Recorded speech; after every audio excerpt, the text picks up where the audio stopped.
You won't believe the confessions we have in today's episode. The most jaw-dropping, mind-blowing secrets you've ever heard that is sure to leave you questioning everything. And trust me, the final confession in this video, it's so outrageous, you'll be replaying it just to make sure you heard it right. Stick around, you won't want to miss a second of this. Welcome to the Listening Room 808, where we give people a space to share their deepest secrets and unburden their hearts. This is just the first of 3 special Christmas confession videos we'll be releasing over the next few days. Each one is packed with shocking and emotional stories that'll have you hooked. So, do me a favor. Hit that subscribe button and turn on the notification bell so you don't miss the next 2 episodes in this series. We're trying to reach 100 subscribers before the year ends, and honestly, it would mean the world to me if we could make it happen. Consider it your Christmas gift to me. And don't forget, this is a 2-way street. If you've been holding on to a secret that's been weighing you down, now's the time to share it. Email your story to thelistener808@gmail.com. Your anonymity is our top priority. No names, no judgments, just a chance to finally unburden yourself. Also, don't just watch, get involved. Which confession shocks you the most? Which one would you forgive or never let go of? Drop your thoughts in the comments. Your engagement helps this channel grow and ensures more people can discover these incredible stories. Plus, the algorithm loves it when you interact. Now let's get into it. Our first confession takes us to a Christmas season filled with regret, heartbreak, and a life-changing decision. Here's the story. I stumbled upon the Listening Room 808 one quiet night while aimlessly scrolling through YouTube. At first, I wasn't even looking for anything specific, just something to fill the silence in my apartment. When I clicked on a video, I thought, this is new. A channel where people confess their deepest secrets? I listened to a few stories, each one raw and heartfelt. I couldn't stop myself from hitting play on the next and the next. The honesty of these strangers floored me. Their words felt like opening a window to let fresh air into a stuffy room. By the 3rd video, I realized something unexpected. I had a story too. A story that had been weighing me down for years, especially around this time of year. It was something I had never spoken about out loud, not to my family, my friends, or anyone. But tonight, listening to others bare their souls, I felt a pull to do the same. So here I am, doing what I never thought I'd do, sharing my biggest regret. My story begins 8 years ago, on a snowy December morning in Boston. At the time, I was dating a man named Marcus. We'd met in college and had been together for almost 4 years by then. He was the kind of person who could light up a room without even trying. Charismatic, thoughtful, and endlessly patient. Marcus loved Christmas. He'd go all out with decorations, baking cookies, and playing cheesy holiday music on loop. I, on the other hand, was more practical, less sentimental. Christmas was nice, sure, but I never shared his enthusiasm for it. That year, we had planned to spend Christmas Eve at his family's cabin in Vermont. It was supposed to be a cozy getaway with just the 2 of us. I didn't know it at the time, but Marcus had been planning something much bigger. We arrived at the cabin just as the sun was setting. Snow blanketed the ground, and the trees sparkled with frost. It was picturesque, like something out of a Hallmark movie. After dinner, Marcus suggested we take a walk outside. I remember rolling my eyes, joking that it was too cold for romance, but he insisted. We bundled up and stepped into the crisp night air. The sky was clear, and the stars were impossibly bright. We stopped near a large oak tree, its branches weighed down with snow.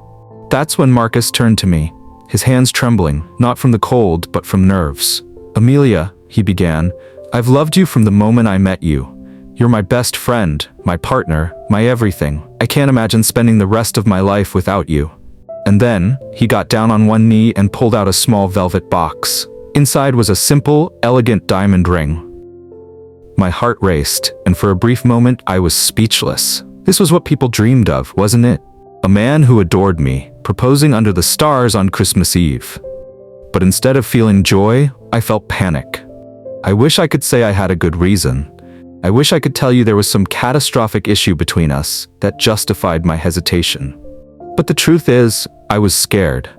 At the time, I was 26 and still figuring out my career. I had dreams of traveling, living in new cities, and chasing opportunities. Marriage felt like a box I wasn't ready to check off yet, so I said no. I remember the look on Marcus's face, a mix of heartbreak and confusion. He asked if it was because I didn't love him, and I told him that wasn't it. I loved him, but I wasn't ready. I thought we could just go back to how things were, but I was wrong. After that night, everything changed. Marcus tried to act like he understood, but there was a distance between us that hadn't been there before. We spent the rest of the holiday in strained silence, and when we returned to Boston, things only got worse. A month later, Marcus ended things. He said he couldn't be with someone who didn't see a future with him. I tried to explain that it wasn't about him, it was about me, but he wouldn't hear it. Losing him felt like losing a part of myself. But at the time, I convinced myself it was for the best. I told myself I needed to focus on my own journey, that I'd find love again when the timing was right. The first Christmas after our breakup was the hardest. I avoided holiday parties and spent most of the season alone, drowning in work. Every Christmas since has carried the same weight, a hollow feeling I can't shake. A few years ago, I heard through mutual friends that Marcus got married. He has 2 kids now, and from what I've seen on social media, he's living the life I once turned down. And me? I'm still single. I've had relationships here and there, but none of them have felt as right as what I had with Marcus. Every Christmas, I replay that moment under the oak tree. I think about how different my life might have been if I'd just said yes. I'm not telling this story to get sympathy or to wallow in self-pity.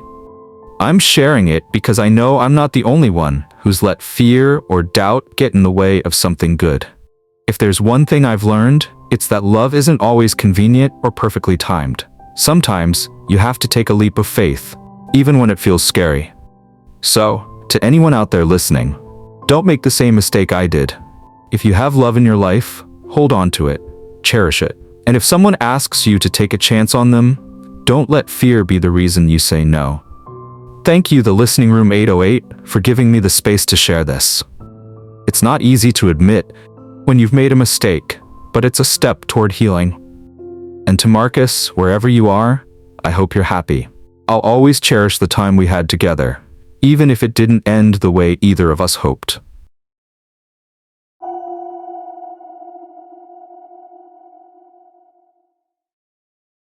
It wasn't some deep soul-searching or a random epiphany that brought me to the Listening Room 808.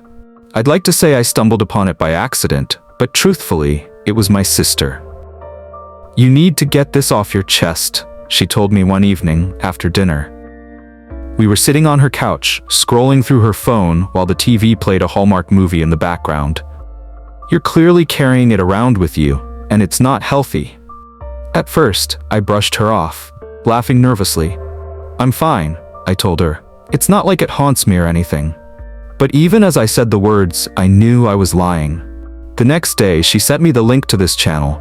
"Just watch one video," her text said. "Maybe it'll inspire you." I avoided clicking on it for a few days. It felt silly, sharing my secret with a bunch of strangers on the internet. But eventually, curiosity got the better of me, and here I am, finally ready to tell my story. This is the story of how one Christmas, I pretended to be someone I wasn't, and it backfired in ways I never could have imagined. Growing up, Christmas was always a big deal in my family. My mom would start planning for the holidays in October, meticulously budgeting and organizing everything from decorations to the Christmas dinner menu. We weren't rich by any means, but my parents always made the season feel magical. When I moved out on my own, I wanted to carry on that tradition. But by my mid-30s, I wasn't where I thought I'd be in life.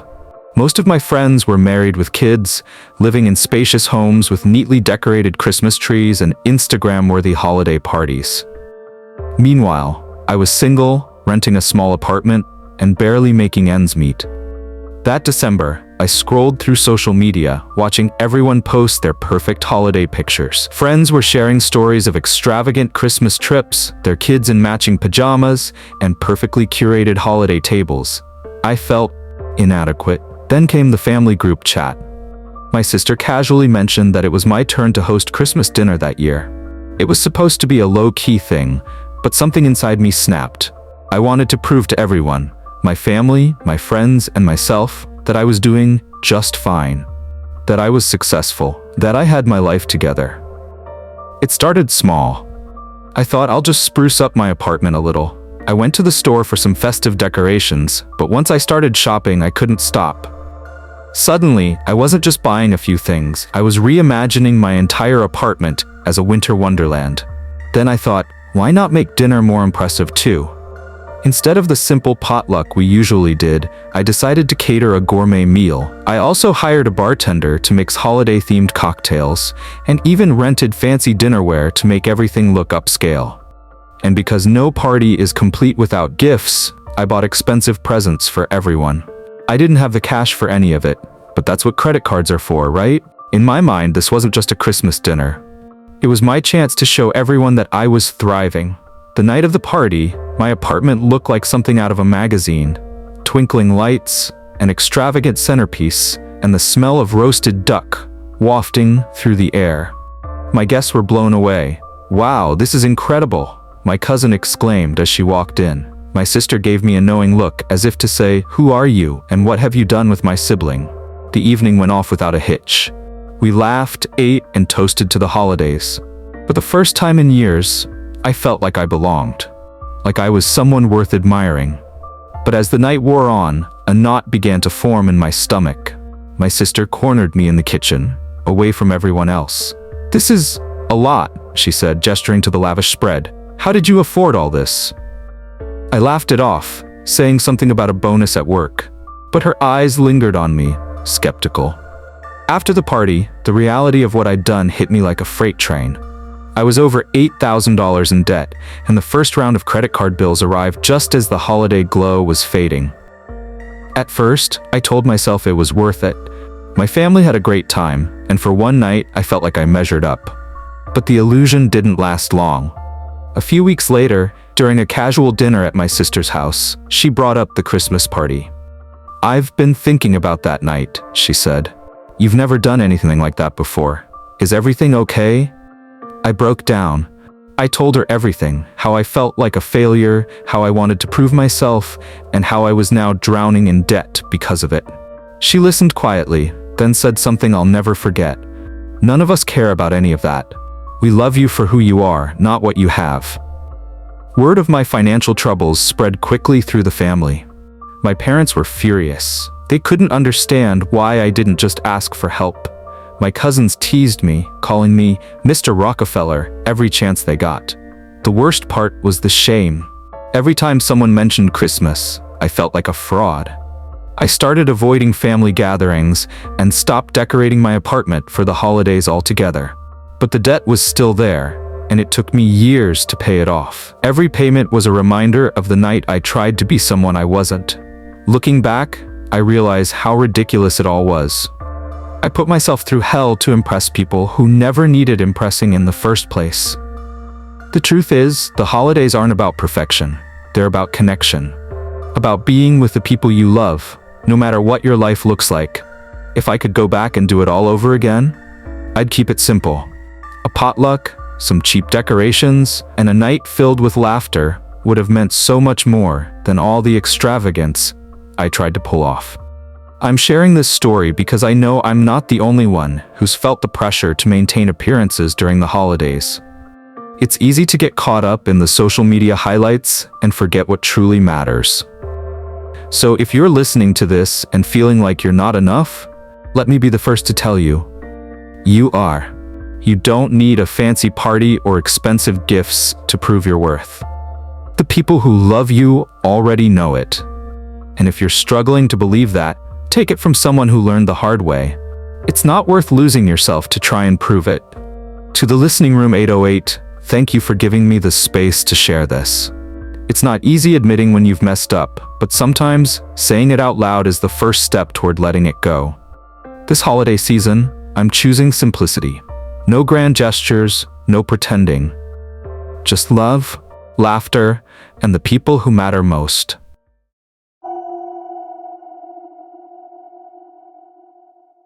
If you've ever had a secret that feels like it's burning a hole in your soul, you'll understand why I'm doing this. I didn't stumble on this channel accidentally. I searched for it. I Googled phrases like, how to confess your worst mistake, and is it too late to say sorry after 10 years? That's when I found the Listening Room 808. For days I watched other people's confessions, listened as they unburdened themselves. Some of them were heartwarming, others heart-wrenching, but every story felt honest. And for the first time in years, I thought, maybe I could finally let go of the guilt I've carried for a decade. This is my confession. It's something I've never told anyone, not even my therapist. Every Christmas season, it comes back to haunt me, and I've realized I can't keep carrying it. So here it is, the story of a mistake I made one Christmas that changed everything. It was December 23rd, 10 years ago. My best friend Rachel was hosting her annual Christmas party. Rachel was the kind of person who lived for the holidays. She'd decorate every inch of her house, bake dozens of cookies, and host these lavish parties that made you feel like you'd stepped into a Hallmark movie. I'd been friends with Rachel since college, and her husband David was part of our friend group long before they started dating. By the time they got married, I was practically family. That year, I was in a bad place. My long-term boyfriend had just broken up with me, and I'd spent the past few months burying myself in work to avoid dealing with the loneliness. When Rachel invited me to the party, I hesitated. I didn't want to be the single, sad friend surrounded by happy couples, but Rachel insisted, and I didn't have the heart to say no. The party was beautiful, as always. Rachel had gone all out, with twinkling lights, festive music, and enough food to feed an army, but I felt out of place.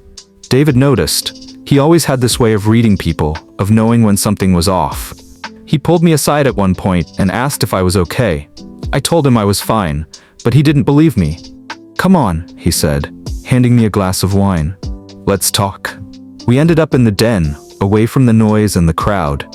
David listened as I poured out my feelings, about the breakup, about feeling like I wasn't good enough, about how lonely I was. He was kind, reassuring, and exactly what I needed in that moment. Looking back, that conversation should have ended there, but it didn't. As the night went on, the party started to wind down.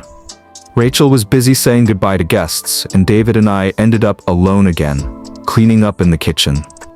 It started innocently enough. He joked about how Rachel always went overboard with the decorations, and I laughed. Then he reached out and brushed a strand of hair from my face, and suddenly, the air between us shifted. I can't explain what happened next, not in a way that justifies it. Maybe it was the wine, or the fact that I was feeling vulnerable, or the way David looked at me like I was the only person in the world. But before I knew it, we were kissing. It wasn't just a kiss, though. It was the kind of kiss that makes you forget everything else, the kind that feels electric. We both pulled away, breathless and stunned. "This is wrong," I said, my voice barely above a whisper. "I know," he replied. But neither of us stopped. That night, while Rachel slept upstairs, David and I crossed a line we could never uncross. The next morning, I woke up in my own bed, the events of the night before playing in my mind like a bad movie. I felt sick to my stomach. I told myself it was a one-time mistake, something I could bury and forget. But the guilt was unbearable. Every time I saw Rachel after that, I felt like a fraud. She was so kind, so trusting, and she had no idea what had happened. David and I never talked about it. We both pretended it never happened. But the tension between us was palpable. I started avoiding their house, making excuses not to see them, but Rachel didn't understand why. A few months later, Rachel called me in tears. She'd found out David was cheating on her, not with me, but with someone else. I felt a twisted mix of relief and guilt. Relief that she didn't know about me, and guilt that I hadn't been honest with her. She leaned on me for support during their separation, pouring out her heartbreak while I sat there, knowing I was part of the problem. David eventually confessed to multiple affairs, and their marriage fell apart. Rachel was devastated, but she never found out about what happened between David and me. For years, I told myself I was protecting Rachel by keeping this secret. But the truth is, I was protecting myself. I was too afraid of losing her, too ashamed to face the consequences of my actions. Every Christmas, I think about that night. I think about how I betrayed my best friend and how I let her lean on me without ever telling her the truth. I don't expect forgiveness.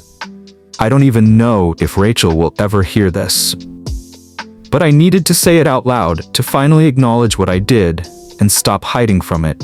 If there's one thing I've learned, it's that secrets have a way of eating at you from the inside. They don't just go away. They grow, festering in the dark until they consume you. To anyone listening, if you've made a mistake, don't wait 10 years to confront it. The guilt only gets heavier, and the longer you wait, the harder it is to make things right. Thank you to the Listening Room 808 for giving me a space to share this. It's not an easy story to tell, but it's one I needed to let go of. And to Rachel, if you ever hear this, I'm sorry. I know those words will never be enough, but they're all I have.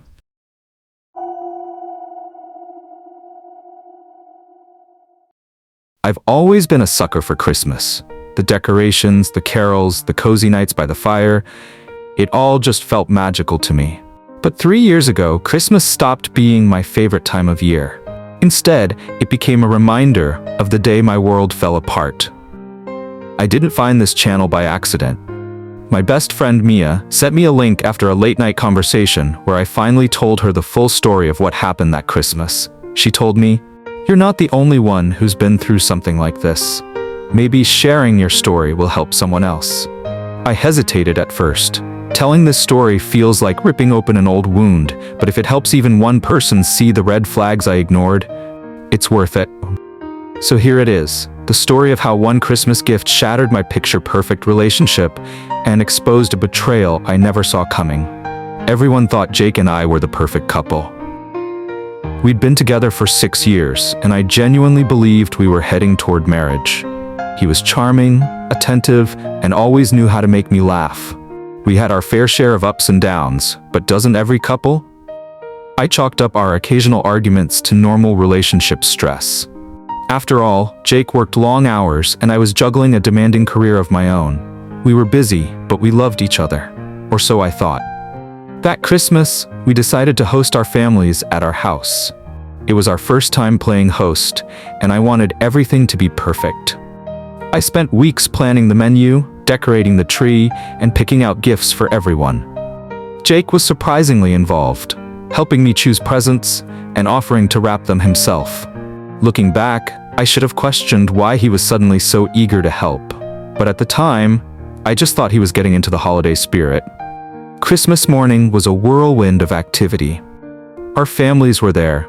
The house smelled like cinnamon and pine, and the living room was filled with the sound of laughter and unwrapping paper. Jake handed out gifts with a big grin on his face, playing the role of Santa Claus. When it came time for me to open my gift from him, I was genuinely excited. Jake always had a knack for choosing thoughtful presents, and I couldn't wait to see what he'd picked for me. But as I tore off the wrapping paper, my excitement turned to confusion. Inside the box was a necklace, gorgeous no doubt, but definitely not my style. It was dainty and had a heart-shaped pendant, something I'd never wear. Jake knew this. Before I could say anything, I noticed the little tag inside the box. It read, "To my love, Clara." My name isn't Clara. For a moment I thought it was a mistake. Maybe the jeweler had mislabeled it. But then I looked at Jake. His face had gone pale, and his smile was frozen in place. "Who's Clara?" I asked, my voice trembling. The room went silent. My mom stopped mid-sip of her coffee, and my dad's fork clinked against his plate. Jake stammered something about it being a mix-up, but his eyes wouldn't meet mine. I could feel my heart racing as I put the necklace back in the box. "A mix-up?" I repeated. "Then why does it say my love? Is there something you need to tell me, Jake?" Jake tried to play it off, but the cracks were already showing. His mom, bless her heart, tried to change the subject, but my sister wasn't having it. "Jake," she said sharply, "why don't you just tell her the truth?" I looked between the two of them, my stomach sinking. "You know something?" I asked my sister. She hesitated, then said, "I wasn't sure if I should say anything, but I've seen Jake with someone else." My head spun. Jake tried to deny it, but his excuses were weak. Finally, under the weight of everyone's stares, he admitted it. "Yes, there's someone else," he said quietly. "Clara and we've been seeing each other for a few months." I felt like the ground had been ripped out from under me. In front of our families, the life I thought we were building together crumbled. Jake had been having an affair, and the necklace meant for Clara had accidentally ended up in my pile of gifts. It was like something out of a bad soap opera. I threw the box at him and stormed out of the room, ignoring the concerned voices of my family. I spent the rest of the day in my bedroom, replaying every moment of our relationship in my head, trying to figure out how I hadn't seen this coming. Later that night, Jake knocked on my door. He tried to apologize, saying it was a mistake and that he still loved me. But I couldn't believe a word he said.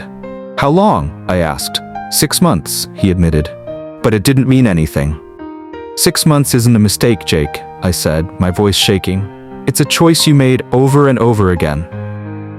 He begged for another chance, but I was done. I packed his things that night and told him to leave. The months that followed were some of the hardest of my life.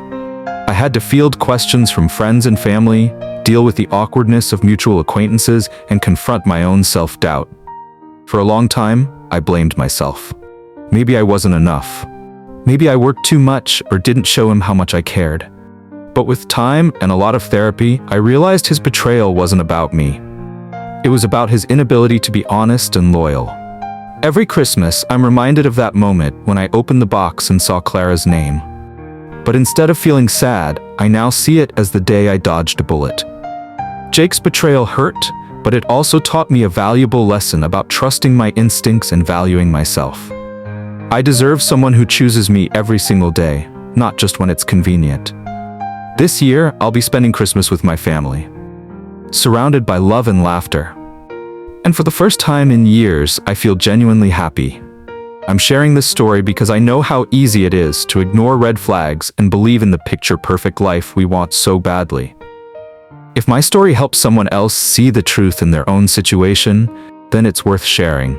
And to anyone out there dealing with betrayal, you deserve better. Don't settle for someone who doesn't see your worth. To the Listening Room 808, thank you for giving me the space to share this. It's been a painful journey, but telling my story feels like a step toward closure. And to anyone listening, trust yourself. The truth has a way of coming out, even if it's wrapped up under the Christmas tree.